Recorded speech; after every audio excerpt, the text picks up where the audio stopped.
Hey, it's Snowflarky, and today I'm here to showcase my Phoenix Gearfried slash Fire Warriors deck profile. This is a personal favorite deck of mine that I've played quite a bit in several different iterations of since the original wave of Chemi Critter support came out to support Gemini monsters. And last year when we got Toon Chaos, of course, there was even more Fire Warrior and Gemini cards that advance the strategies even further and even open up new opportunities and play styles to get out your Phoenix Gearfried or big Gemini monsters. And it has become quite a fun deck. So without further ado, let's start with the monsters. Starting off, we are playing two copies of the Immortal Phoenix Gearfried. This is our big boss monster of the deck, 3000 attack Fire Warrior. You can special summon it from your hand by banishing an equip spell from your field or graveyard. When this monster attacks, you can take an opponent's face-up monster and equip it to the Immortal Phoenix Gearfried, giving Immortal Phoenix Gearfried an extra 500 attack. That will boost it up to 3,500. And when your opponent activates a monster effect, you can send an equip spell from the field to the graveyard, and if you do, you negate that effect and destroy the card. So all those effects make Immortal Phoenix Gearfried a very appealing boss monster. You definitely want to see this card. We want to be using those effects to our advantage. And so, we pull it out of the deck through a number of ways in here. Um, Definitely a huge payoff. While you'll only normally will have one copy on the field at a time, and really will only benefit from that because Immortal Phoenix Gearfried's effects are once per turn. I played two copies just because I want to see it. Even if it's in my hand, it's not necessarily a dead card. And if one gets banished, I want to have access to another. So I want to make sure I don't lose access to this card. But alternatively, you could decide one of these out for a Great Shogun Shien, the big 6 samurai boss monster that only allows players to play one spell or trap per turn. That's another nice big Fire Warrior payoff. So if you're less worried about losing access to a Phoenix Gearfried, definitely another option to look into. Next up, I am playing two copies of the original Phoenix Gearfried. This is a 2,800 attack Fire Warrior Gemini monster. The fact that it's a Gemini makes it really easy to get onto the field with the help of cards we're playing like Catalyst Field and Gemini Aberration. And that 2,800 attack is pretty big for knocking out monsters and pushing damage for possible OTKs. Now you won't always use it as a Gemini monster, but if you do Gemini summon it, it gets the effect of when your opponent activates a spell card, you can target a Gemini monster in your graveyard and special summon it onto the field. And then also if your opponent plays a spell or trap that targets a monster on the field, you can send an equip card from your field to the graveyard to negate and destroy it. So yeah, definitely want to have Phoenix Gearfried so we can pull those out of the deck and do large amounts of damage with an intimidating attack presence. Next up, I am playing two copies of the Blue Flame Swordsman. This is the card that originally made me want to build a Fire Warrior deck because it's a sweet looking card and it has a pretty cool effect. Once per turn, during either player's battle phase, you can target one other warrior type monster you control. This card loses 600 attack, and if you do, the monster you pick gains 600 attack. So you can definitely use that to push a little extra damage that may get you that may make it enough damage for game. If you attack with Blue Flame Swordsman first, then you want to attack with another Fire Warrior, well, you can use Blue Flame Swordsman to give that an extra 600 attack. So definitely be thinking about that when you're calculating how much damage you're going to do for game. But then the real reason to play this card is when this card is destroyed by an opponent's card, by battle or card effect, and sent to the graveyard, you can banish it to target a Fire Warrior in your graveyard and special summon it. That includes our big Immortal Phoenix Gearfried boss monster. That includes Phoenix Gearfried. It honestly gives you access to everything in the deck. So If it's in the graveyard, if it's a monster that's in the graveyard in this deck, Blue Flame Swordsman can bring it back. And that recursion is really nice to have. So I quite enjoy Blue Flame Swordsman. Certainly not optimal. You could switch it for something else, but it's why I want to play this deck, and it's still pretty good for me. Um, Next up, I am playing 2 copies of Sublimation Knight. This is a pretty good card to get things started. It's a Fire Warrior type monster that when you summon it, it can equip a Fire Warrior or a Gemini monster from your deck onto it. And it gives Sublimation Knight 500 attack, making it an 1800 attack monster with that card equipped to it. Now you can use this to pull out, say, a Phoenix Gearfried and get it in the graveyard for future plays. But if you pick a Gemini monster, like the regular Phoenix Gearfried, you actually have the bonus of when this card is destroyed and sent to the graveyard, you can special summon a Gemini monster that is equipped to it. So if we put Phoenix Gearfried on it and Sublimation Knight goes away, then of course we get Phoenix Gearfried. So they're left with a another large attack monster to deal with. You can also use it to equip an Evocator Evic, because the monster that summons is summoned as a Gemini monster with its effect. And as we'll talk about Evic, it can make a big play to even also get out Phoenix Gearfried in addition with another body.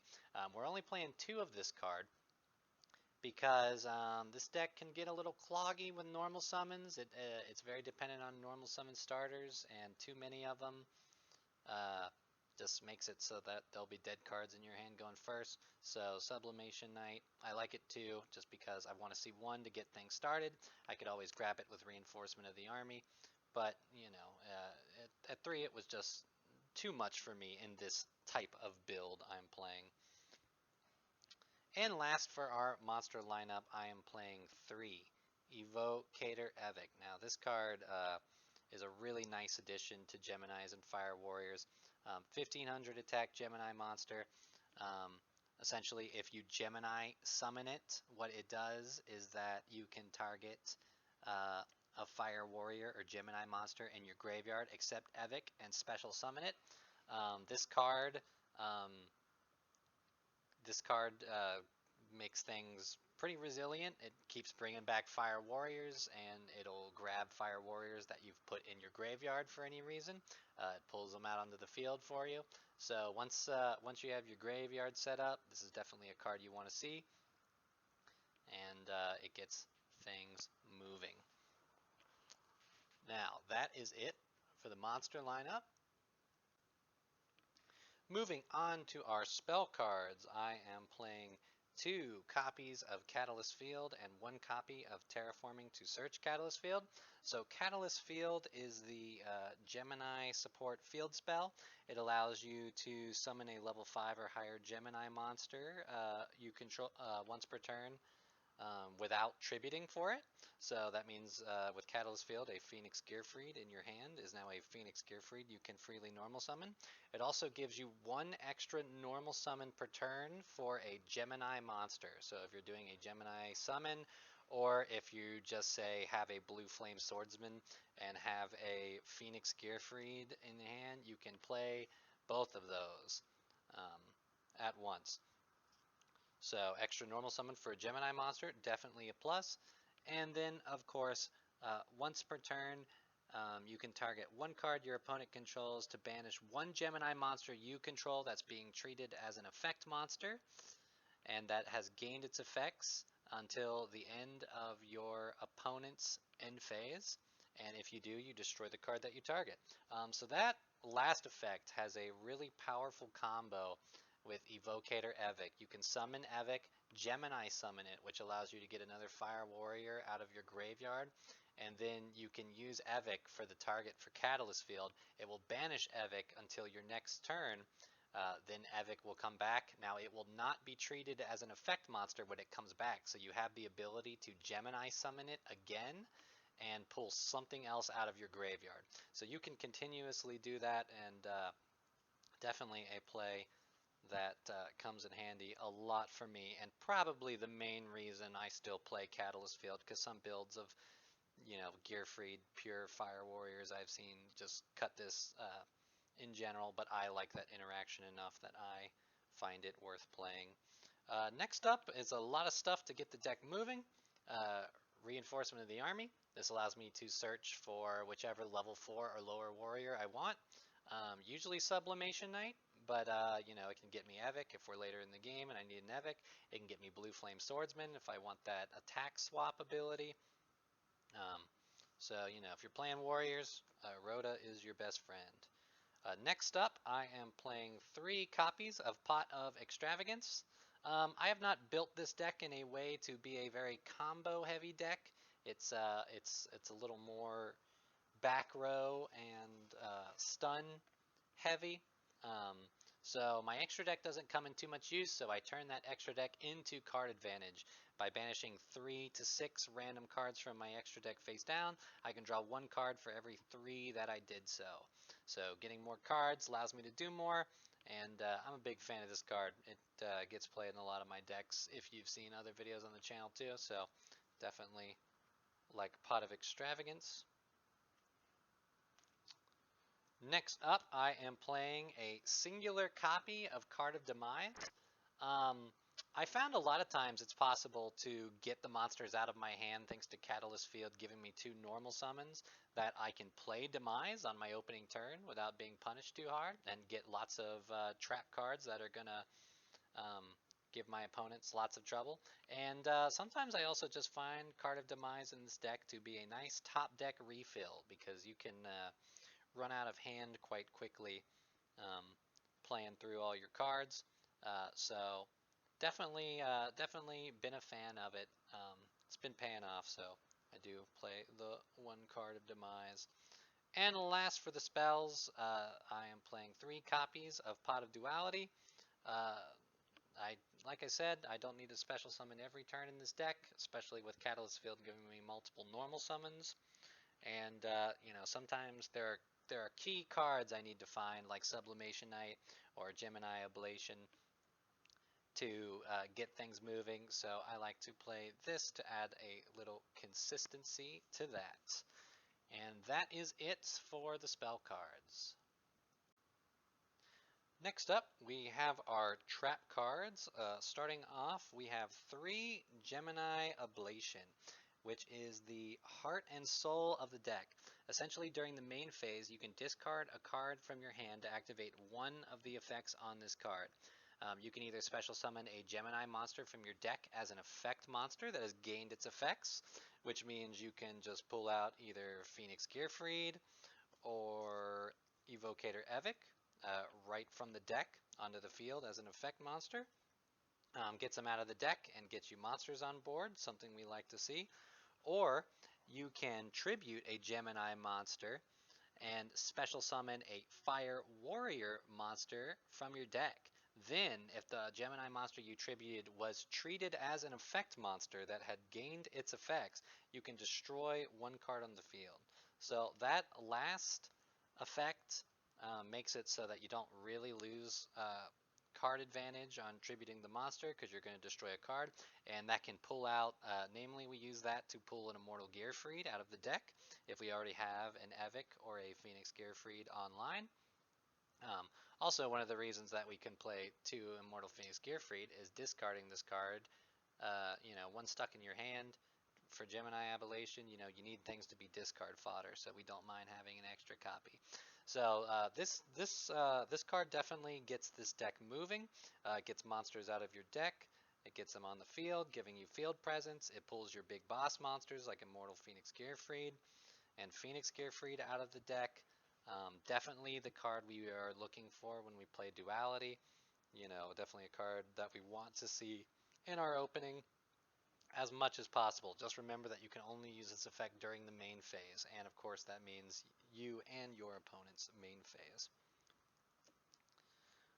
Next up, we're playing some Floodgates that give the deck some win con. Skill Drain. So Skill Drain is a just against certain matchups, especially some I play, Skill Drain is just an instant win con.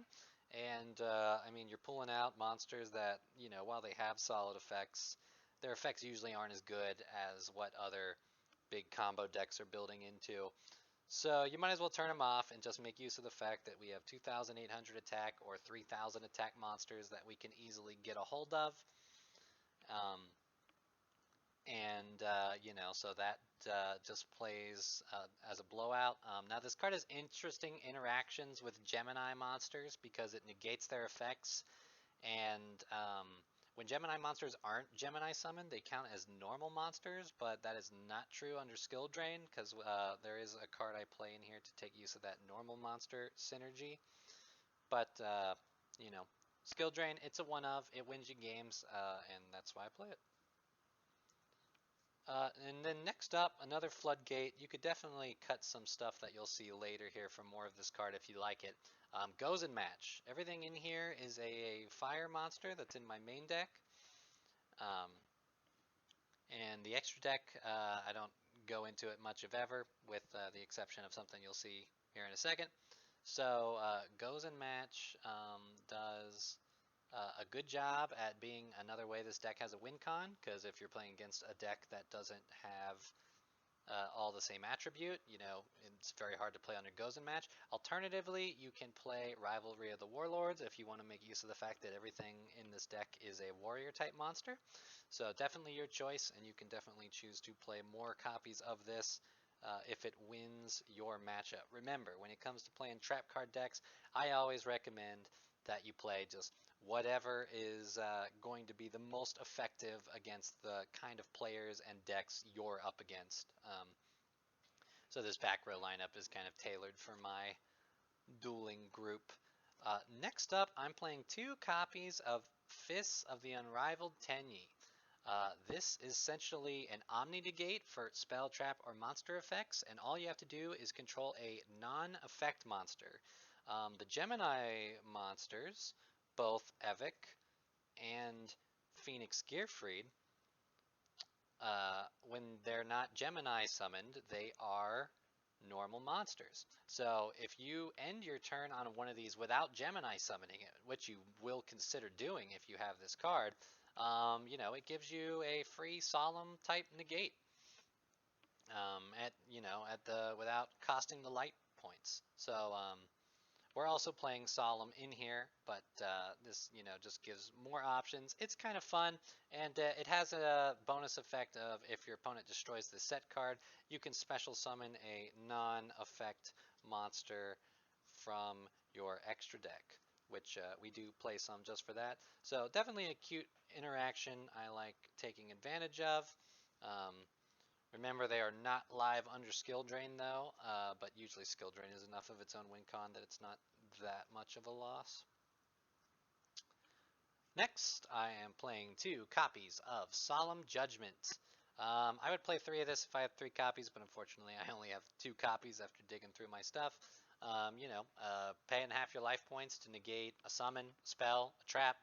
It's pretty good, especially in a deck like this where, you know, some floodgates can be eliminating things for your opponent. And you know, we don't want to lose those floodgates. So if they have limited answers, you know, having an answer to their answer is very important, pretty powerful.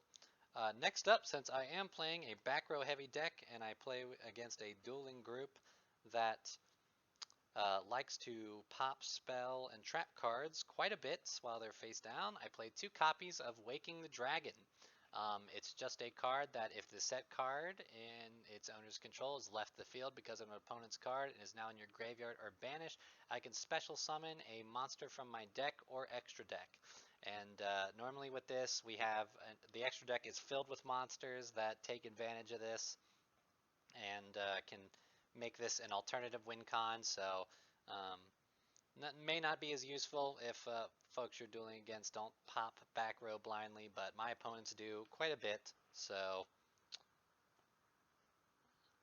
I make sure to punish them for that. Next, because I don't like back row, or and problematic cards. I do play 2 copies of Heavy Storm Duster. Already a trap-oriented deck, and I like that this card can give me plus card advantage.